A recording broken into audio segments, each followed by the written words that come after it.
So YouTube recently posted this to me on my YouTube dashboard.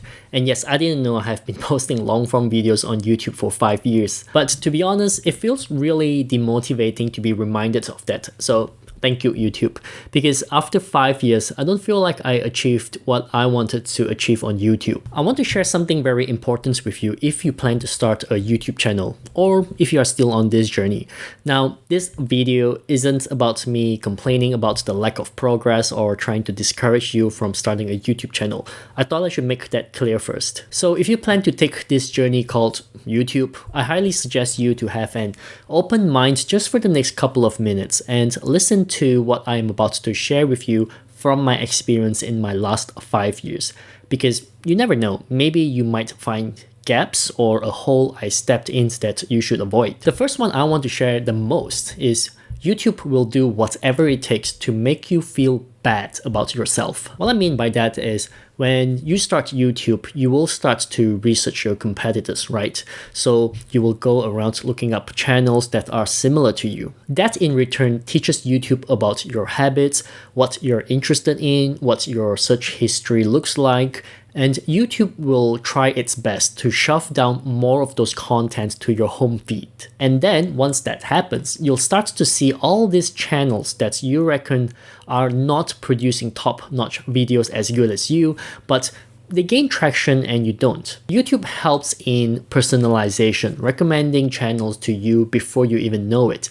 That's good as a viewer, but it sucks as a content creator. Because when you see other channels of similar niches as you get those views and subscribers, you'll start to wonder what you're doing wrong. You'll start to wonder why it is not you who is getting pushed, and it makes you want to give up. The other thing I want to share with you is that you only need one viral video to propel your channel to the next level. And over the course of my journey, I was lucky that I managed to get 3 semi-viral videos, and those 3 videos are responsible for pushing my channel to what it is today. So yes, you do need some viral videos or your channel won't grow. There's no magic formula to going viral. If I'm to be honest with you, those 3 virals video I got has got nothing special to it.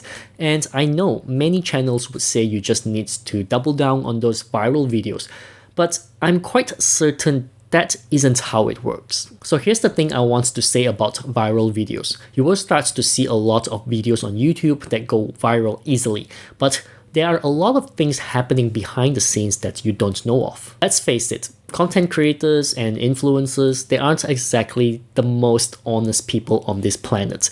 People these days would go to extreme measures in the name of getting attention. For example, they might have created 100 videos and one went viral. Then they will remove the 99 videos from their channel so that only that one viral video is viewable, making people believe that they know what they're doing.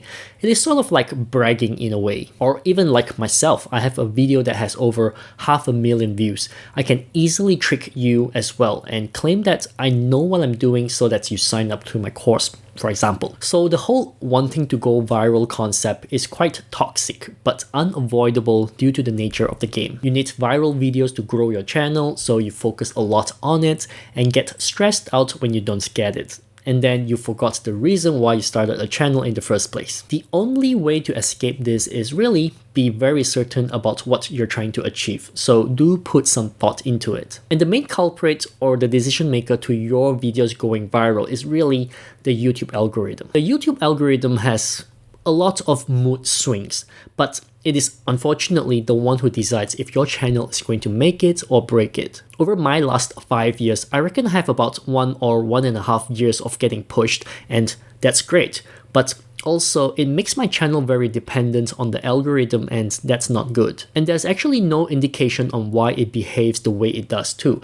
Take for example these 2 videos. They are both about AI automation, they are both about N8N, they are both about Agent Kit. Even the thumbnail looks similar. But this one over here only got 48 views in the first day, whereas this gets 145,000 in 4 days.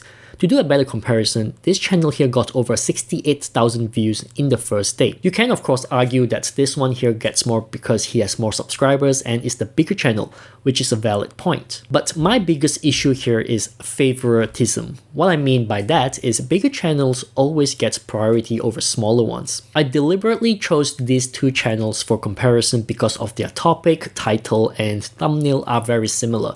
So I want to eliminate as many variables as possible. And this leaves me with their channel's size. There's a theory going around YouTube that YouTube shows your newly launched video to your subscribers first. If they watch it and it gains traction, then the algorithm will consider pushing your new video to a wider audience. This, from my experience, usually happens in the first 48 hours. The first 24 hours is pushed to your subscribers, and then the algorithm decides if it should push to a new audience in the next 24 hours. Very hypothetical, but I always find there's a flaw to it, because if that theory is true, then big channels will continue to dominate YouTube forever. And this channel I showed you, the bigger one with more subscribers, obviously started as a small channel as well and grew to what it is. So we can't always complain that the bigger channel gets the bigger cut. So what I'm saying here is no one actually knows what the algorithm does. But I do believe there is favoritism in the algorithm, because ultimately the algorithm is built by humans with emotions. And this year alone has been particularly bad, not just small channels, but big channels too. Channels that used to get hundreds of thousands of views are now getting only thousands of views. So I don't think it is an absolute thing that once your channel is big, it remains big. Even PewDiePie hasn't grown for years. There is something else in the YouTube algorithm that nobody knows, and it will continue to drive you nuts if you continuously pursue for an answer. You will need to accept that, or you will feel miserable in every content you create. But easier said than done, right? Because one thing I hate about YouTube is the noise. And I mean the noise around all these videos who claim they know every hack, every shortcut, every easy way to make money, everything they know that you don't. It is so noisy that it becomes impossible to know what is true and what isn't. But for me, the saddest part is how so many viewers choose to believe in the easy path over the right path. For me, in the last 5 years, I've always given the benefit of the doubt to the channels. I try out what they say about knowing the secrets to YouTube growth before jumping into conclusion, because you never know, maybe that one YouTuber just might know what the true secret is. However, 90% of the time, it does not work. If anything, it worked for them at that time, but it is no longer working. So what I'm getting at here is that there are lots of false claims about knowing the secrets to anything, money, growth, whatever it is you're seeking. And it is near impossible to predict because YouTube is a media platform and media is always changing on a daily basis. What I found about YouTube is you have a high chance of going viral if you are one of the first to cover a current topic. What I mean is, you can predict what's coming, but you cannot time a trend. And so I'm going to sound like a broken record here, but YouTube needs to be treated like a business, because running a business requires you to always be constantly changing and adapting to changes. That's the nature of YouTube as well. I know some of you will disagree and will claim how you're just doing YouTube for fun, but I don't think that's the case, and this isn't just baseless personal opinion. I know this because I've replied to thousands of comments on my channel, and often those who say they are doing this for fun are also the ones who care the most about views and subscribers. So I've talked about how we need viral videos to grow. I've talked about how we are at the mercy of the YouTube algorithm. I've talked about how the noise derails our YouTube's direction.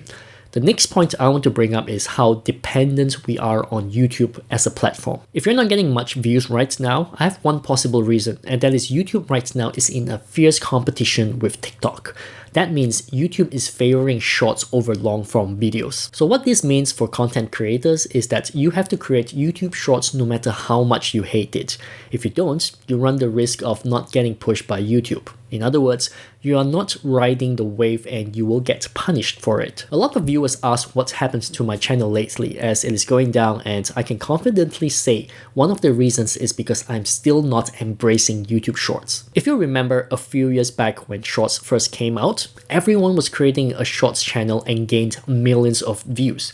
But now I'm starting to see a blend of long form and short videos in a single channel. Because from a business perspective, YouTube can't just copy what TikTok is doing and call it a day.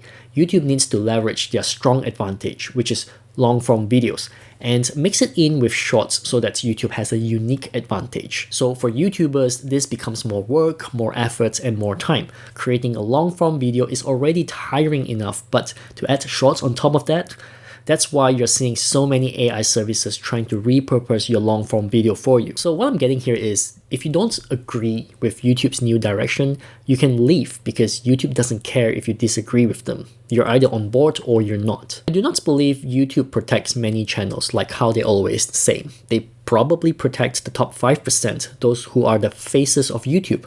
I'm sure you know who those people are. And I find it very tiring to keep up with YouTube's needs.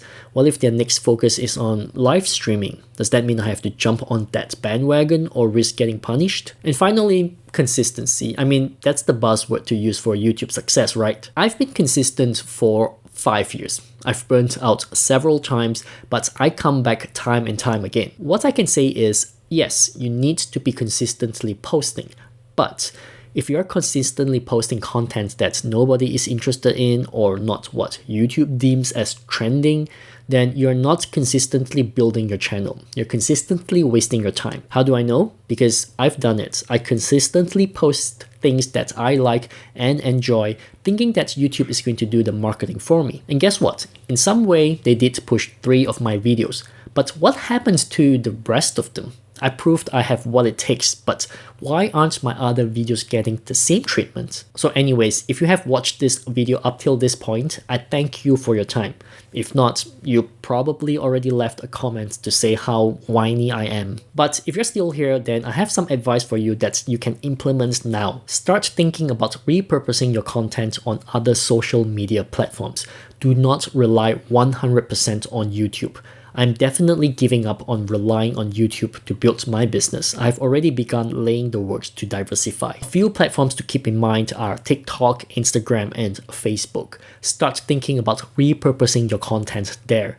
It is actually a lot easier now because once you do a YouTube Shorts, you can repurpose it to other platforms without doing any further edits. I've already seen this happening with many big YouTube channels. They are diversifying because they know it is not a smart choice to rely on a single platform. It is difficult, especially for solo content creators who don't have all the time in the world. Even for me, I struggle too, but I started building systems and automation to help me out with this. You can check out some of the video here, but if you have any requests for a system or automation you want me to build, let me know in the comments or contact me directly. I'll see how I can help you out. Alright, I guess that's it. Thanks for sticking around and thanks for your time.